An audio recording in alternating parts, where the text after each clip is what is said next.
আমরা বর্তমান সময়ে সবাই কম বেশ জানি যে থটস অফ বিল্লাল ভাইয়ের যে ফেসবুক পেজটা ছিল সেটা বর্তমান সময়ে আর নেই। তো কেন নেই, এটার কারণ কি?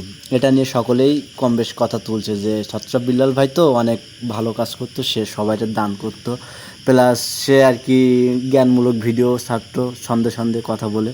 তো তার পেজটা যাওয়ার মূল কারণ কি? সবার একটাই কথা। তো প্রথম কথা হলো যে থটস অফ বিল্লাল ভাই কিছু কিছু ভুল করছে, সেটা হলো তার পেজ এত বড় হয়েছে কিন্তু সে এখনও ভেরিফিকেশন করি না।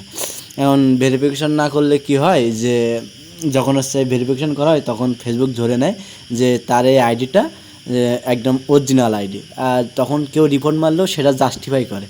আর দ্বিতীয়ত সে অনেক টাকা দেখাইছে, টাকা দেখানোর কারণে মানুষ তার হেডার বেড়ে গেছে।